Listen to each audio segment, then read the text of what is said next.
It's good to think of how life could be better. How could our lives be better? How could particularly young people's lives be better? It'd be better if the price of houses was just rational. I'll give you a simple example.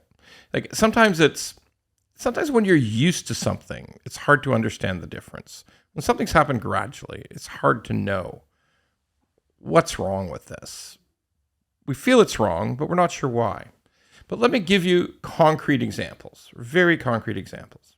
So let's think about a city, a big city, a big, successful city that's growing, has lots of population increase in the United States versus here in Canada.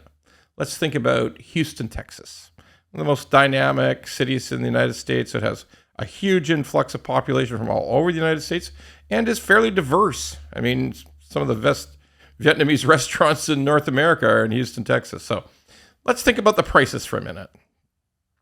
And let's not just go down to Toronto and say, or go down to Vancouver, downtown Toronto, and we'll say, oh yeah, but those places are like Hong Kong or Manhattan. I mean, you can't compare them. All right, pass on that. Let's compare other parts of the GTA, other parts of Greater Vancouver. For instance, let's take Mississauga, a huge suburb of Toronto, and let's take Surrey, a really huge suburb of Vancouver. So if we look at the pricing in those cities, Surrey's more than Mississauga. Mississauga's a little less.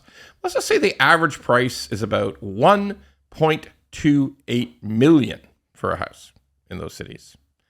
Again, it's a combination of the two. In Houston, converted to Canadian dollars at today's exchange rate, it's about $415,000. Okay, but wait, you say, maybe, I don't know, is that fair? All right, let's take other places. Let's take Langley in BC or Pickering in Ontario.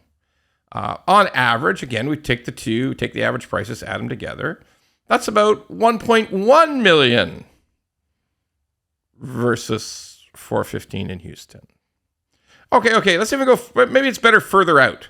Let's take Kitchener-Waterloo in Ontario and Agassiz in British Columbia. That's about $960,000. Yeah, Agassiz. Yeah. KW, $960,000 if you average the two. Houston is $415. Now, how different would life be if lots of people could live in suburbs and small cities in British Columbia and Ontario? And hey, I know it's cheaper in Alberta, it's cheaper in Quebec, but hey, Alberta's trying to catch up, and Quebec is less money, but it's not ridiculously less. It's still more expensive than Houston. But hold on, let's just take those wild numbers and say, okay, how would life be different? How would life be different? Well, wouldn't young people be able to buy houses if they wanted to instead of finding it insurmountable? Maybe wouldn't it be so much easier and faster and effortless for them to save up for a down payment? Because in many ways, the United States down payment programs are about the same as CMHC in Canada. So you only need about 3% down in some cases. But wouldn't it be much, much easier to save, buy a home, become a homeowner, start a family? Yeah. I mean, and wouldn't it be just plain easier to live if you're that young person in those cities? You'd have more money for savings, vacations, taking your family out, having a meal. Like, it would be comfortable to do because you're not paying a fortune in mortgage payments. And conversely, because the house prices are much less, rents would be enormously less. Life, in general, would be better. Now, I know I'm going to hear a lot of arguments. Yeah, but people are just going to shoot me in Texas. No, I think that's not true. But it's the argument you hear, and I'll leave that where it is. Oh, the homeowners association fees and the property taxes is much higher. Yes, it is. It's absolutely higher. In some cases, it might be as much as triple on the property tax. But you know what it is when you picked it up, and you know what you're going to be paying. You've worked it into your mortgage situation.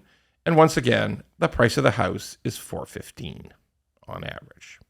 So throw all those things in, and I don't want to live in the States.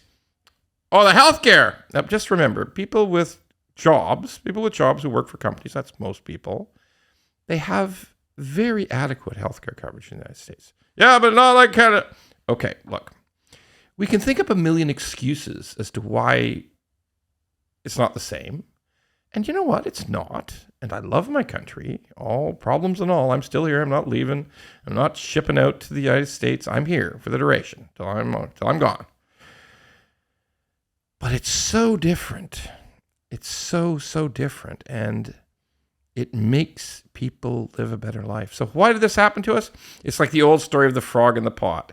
If you put the frog in the cool water, it sits, you turn the heat up under the pot, and gradually, slowly, the water heats up and the frog dies. That's what it's like when the house prices have been going up for 20 years.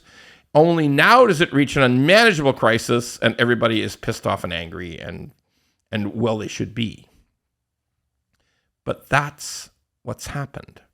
We need to realize just how much prices of houses in BC and Ontario particularly, it's expensive everywhere in Canada, but particularly those two provinces, just how much those prices must come down for young people to live a rational life.